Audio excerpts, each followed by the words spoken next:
എന്റെ പ്രിയ സുഹൃത്തേ, ഒരു നിമിഷം എന്നോടൊപ്പം ഇരിക്കൂ. സൗമ്യമായി ശ്വാസമെടുക്കൂ. ലോകത്തിന്റെ മുഴക്കവും നിശബ്ദമായി നിങ്ങളുടെ ഉള്ളിൽ തീർക്കട്ടെ.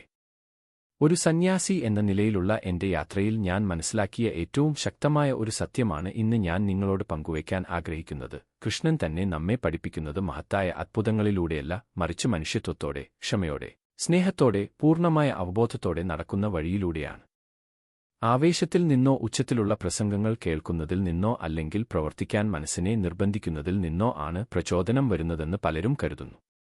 എന്നാൽ കൃഷ്ണൻ നമ്മെ ആഴത്തിലുള്ള ചിലത് പഠിപ്പിക്കുന്നു. പ്രചോദനം സൃഷ്ടിക്കപ്പെടുന്നില്ല, അത് മറനീക്കപ്പെടുന്നു. സംശയത്തിന്റെയും ഭയത്തിന്റെയും മടിയുടെയും പാളികളാൽ പൊതിഞ്ഞ ജ്വാല പോലെ അത് ഇതിനകം നിങ്ങളുടെ ഉള്ളിലുണ്ട്. കുരുക്ഷേത്ര യുദ്ധഭൂമിയിൽ അർജുനൻ നിന്നപ്പോൾ മടിയനായിരുന്നില്ല. അവൻ ഭയന്നു. അവൻ തളർന്നുപോയി. അവൻ തന്റെ ഉദ്ദേശ്യത്തെക്കുറിച്ച് ആശയക്കുഴപ്പത്തിലായി. നിങ്ങളെയും എന്നെയും പോലെ. ജീവിതം വളരെ ഭാരമുള്ളതായി തോന്നുന്ന നിമിഷങ്ങൾ, തീരുമാനങ്ങൾ വളരെ വേദനാജനകമാകുമ്പോൾ, ഭാവി വളരെ മൂടൽമഞ്ഞ് അനുഭവപ്പെടുമ്പോൾ നമുക്കെല്ലാവർക്കുമുണ്ട്. എന്നാൽ ഭയമോ സമ്മർദ്ദമോ ഉപയോഗിച്ച് കൃഷ്ണൻ അർജുനനെ മുന്നോട്ട് വലിച്ചില്ല. ഉള്ളിൽ നിന്ന് അവനെ ഉണർത്തി. അവൻ അർജുനനെ തന്റെ ആന്തരിക ശക്തിയെ ഓർമ്മിപ്പിച്ചു, പുതിയ എന്തെങ്കിലും സൃഷ്ടിച്ചുകൊണ്ടല്ല, എന്നാൽ അവനെ തടഞ്ഞത് നീക്കം ചെയ്തുകൊണ്ട്. അതാണ് സുഹൃത്തേ നിലനിൽക്കുന്ന പ്രചോദനം. ആശ്രമത്തിലെ ആദ്യകാലങ്ങളിലെ ഒരു ചെറിയ കഥ പറയാം. ഒരു സായാഹ്നത്തിൽ ധ്യാനത്തിനു ശേഷം ഞാൻ ഒരു പഴയ ആൽമരത്തിന്റെ ചുവട്ടിൽ ഇരുന്നു. എന്റെ സ്വന്തം വഴി നഷ്ടപ്പെട്ടു. യജമാനൻ അടുത്തുചെന്ന് ചോദിച്ചു, എന്തുകൊണ്ടാണ് ഇന്ന് നിങ്ങളുടെ ഹൃദയം ഭാരം അനുഭവിക്കുന്നത്?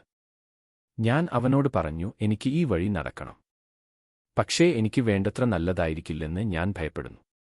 അവൻ പുഞ്ചിരിച്ചുകൊണ്ട് സൗമ്യമായി പറഞ്ഞു, ഒരു മരമാകാൻ നല്ലതാണോ എന്ന് ഒരു വിത്ത് ഒരിക്കലും ചോദിക്കില്ല, അത് വെറുതെ വളരുന്നു.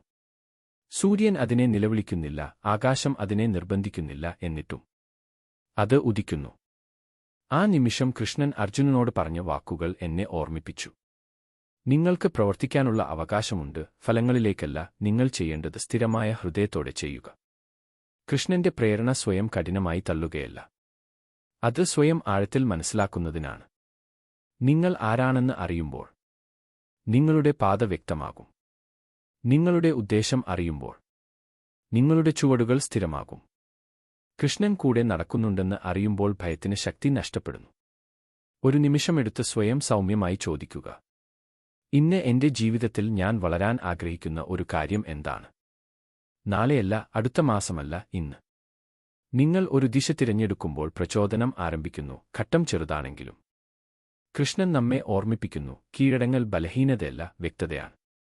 നിങ്ങളുടെ ആകുലതകൾ, അമിതമായ ചിന്തകൾ, പരാജയത്തെക്കുറിച്ചുള്ള നിങ്ങളുടെ ഭയം, മാന്ത്രികമായ എന്തെങ്കിലും സംഭവിക്കുമ്പോൾ നിങ്ങളുടെ മനസ്സ് പ്രകാശമാകും. ഇളം മനസ്സിന് മലകളെ ചലിപ്പിക്കാൻ കഴിയും. ഈ പാതയിൽ നിന്ന് ഞാൻ പഠിച്ച മറ്റൊരു പാഠം ഞാൻ പങ്കുവയ്ക്കട്ടെ. ആശ്രമത്തിൽ ഒരു യുവ വിദ്യാർത്ഥിയുണ്ടായിരുന്നു. എപ്പോഴും മറ്റുള്ളവരുമായി സ്വയം താരതമ്യം ചെയ്തു. ഒരു ദിവസം യജമാനൻ പറഞ്ഞു, മറ്റൊരാളുടെ യാത്ര കാണുമ്പോൾ നിങ്ങളുടെ സ്വന്തം സൗന്ദര്യം നിങ്ങൾ മറക്കും. കൃഷ്ണയും അതുതന്നെ പറയുന്നു. താരതമ്യമല്ല, ഭക്തിയോടെ പ്രവർത്തിക്കാനാണ് അവൻ നമ്മെ പഠിപ്പിക്കുന്നത്. നിങ്ങൾ സത്യസന്ധതയോടെ നിങ്ങളുടെ പാതയിലൂടെ സഞ്ചരിക്കുമ്പോൾ മന്ദഗതിയിലുള്ള പുരോഗതി പോലും വിശുദ്ധമാകും. അതിനാൽ നിങ്ങൾ ഇന്ന് ബുദ്ധിമുട്ടുന്നുണ്ടെങ്കിൽ, നിങ്ങൾക്ക് പ്രചോദിതമല്ല, അമിതഭാരം അല്ലെങ്കിൽ ഉറപ്പില്ലെങ്കിൽ, കൃഷ്ണന്റെ കൂടെ ഒരു നിമിഷം ഇരിക്കൂ. ഭയത്തിലല്ല, പ്രതീക്ഷയിലല്ല, മറിച്ച് തുറന്ന മനസ്സോടെ. അവനോട് പറയുക, എന്നെ നയിക്കുക, എന്നെ ശക്തിപ്പെടുത്തുക, അടുത്ത ഘട്ടത്തിലേക്ക് എന്നെ സഹായിക്കൂ. നിങ്ങളുടെ ഉള്ളിൽ ശാന്തമായ ഒരു ധൈര്യം അനുഭവപ്പെടും. കാരണം കൃഷ്ണൻ എളുപ്പമുള്ള ജീവിതം വാഗ്ദാനം ചെയ്യുന്നില്ല. അവൻ അർത്ഥവത്തായ ഒന്ന് വാഗ്ദാനം ചെയ്യുന്നു. അവൻ ഒരു സുഗമമായ പാത വാഗ്ദാനം ചെയ്യുന്നില്ല. നടക്കാനുള്ള ശക്തി അവൻ വാഗ്ദാനം ചെയ്യുന്നു. അവൻ വെല്ലുവിളികൾ നീക്കം ചെയ്യുന്നില്ല. അവൻ നിങ്ങളുടെ ഉള്ളിലെ പോരാളിയെ ഉണർത്തുന്നു. എന്റെ പ്രിയ സുഹൃത്തേ, നിങ്ങളുടെ ജീവിതം ഒരു അപകടമല്ല. നിങ്ങളുടെ പോരാട്ടങ്ങൾ ശിക്ഷകളല്ല. നിങ്ങളുടെ കാലതാമസം പരാജയങ്ങളല്ല. നിങ്ങളെ രൂപപ്പെടുത്തുകയും തയ്യാറാക്കുകയും ശക്തിപ്പെടുത്തുകയും ചെയ്യുന്നു, നിങ്ങൾക്ക് ഇതുവരെ കാണാൻ കഴിയാത്ത എന്തെങ്കിലും. ഓരോ ദിവസവും കൃഷ്ണൻ നിങ്ങളോട് മന്ത്രിക്കുന്നു, എഴുന്നേൽക്കുക, മുന്നോട്ടു പോകുക, ഞാൻ നിങ്ങളോടൊപ്പമുണ്ട്. ഈ സത്യം ഇന്ന് നിങ്ങളുടെ ഹൃദയത്തിൽ വഹിക്കുക. നിങ്ങളുടെ ചിന്തകളെയും പ്രവർത്തനങ്ങളെയും തീരുമാനങ്ങളെയും നയിക്കാൻ അത് അനുവദിക്കുക. നിങ്ങളോട് സൗമ്യത പുലർത്തുക. നിങ്ങളുടെ യാത്രയെ വിശ്വസിക്കൂ. കൃഷ്ണനാൽ സംരക്ഷിക്കപ്പെട്ട ആത്മാവിന്റെ ശാന്തമായ ആത്മവിശ്വാസത്തോടെ നടക്കുക. ഈ സമയം നിങ്ങൾ എന്നോടൊപ്പം ചെലവഴിച്ചതിന് ഞാൻ നന്ദിയുള്ളവനാണ്. കൃഷ്ണന്റെ ജ്ഞാനം നിങ്ങളുടെ ഹൃദയത്തിൽ നിറയട്ടെ, നിങ്ങളുടെ പാത പ്രകാശിപ്പിക്കട്ടെ. നമ്മൾ വീണ്ടും കണ്ടുമുട്ടുന്നതുവരെ സമാധാനമായിരിക്കുക, ജാഗ്രത പാലിക്കുക, ഒപ്പം വളരുക. രാധേ രാധേ.